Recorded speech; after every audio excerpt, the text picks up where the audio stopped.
जब आदि योगी ने इंसानी तंत्र के निर्माण की मूलभूत प्रक्रिया को संचारित किया, इंसानी तंत्र से हमारा मतलब सिर्फ आपकी किडनी, लिवर या बाकी की चीजों से नहीं है।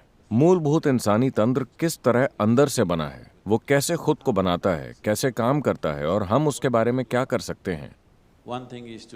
एक स्वस्थ और संपूर्ण जीवन जीना एक बात है और जीवन के रहस्यपूर्ण आयामों की खोज के लिए उसे एक उपकरण, ज्ञान को प्राप्त करने के एक उपकरण के तौर पर देखना दूसरी बात। तो उन्होंने इसे 7 अलग अलग तरीकों से सिखाया। उन्होंने 7 वर्ग बनाए। इसी कारण 7 चक्रों वगैरह के बारे में लोग गलत फहमी में रहते हैं। उन्होंने इसे 7 मूलभूत हिस्सों में बांट दिया जिसमें आप सिखा सकते थे। तो योग के 7 मार्ग शुरू हो गए।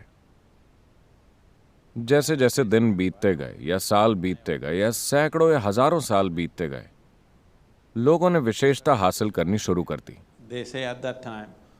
कहते हैं कि उस वक्त भारत में 1800 से भी ज्यादा अलग प्रकार के योग के मार्ग स्थापित हो गए थे। तो करीब 3200 साल पहले पतंजलि महर्षि आए। जब वो आए तो उन्होंने इन सभी को योग सूत्रों में इकट्ठा करने की कोशिश की। तो उन्होंने इन 1800 अलग अलग प्रकार की योग प्रक्रियाओं को 200 से कुछ ज्यादा योग सूत्रों में इकट्ठा कर दिया और इसे अष्टांग योग बना दिया, जिसका मतलब है योग के 8 अंग। सब कुछ इन 8 अंगों में शामिल है। तब से उन्हें आधुनिक योग का जनक माना जाने लगा। भारत में आधुनिक का मतलब है 3200 साल पहले। तो उन्हें आधुनिक योग का जनक माना जाता है। आधुनिक शब्द का प्रयोग उस समय किया गया था।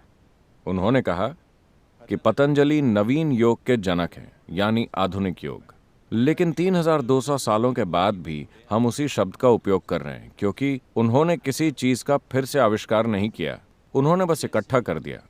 क्योंकि ये मार्ग बहुत खास बन गए थे और कई हिस्सों में बंट गए, उन्होंने उसे समेटकर एक साथ मिला दिया।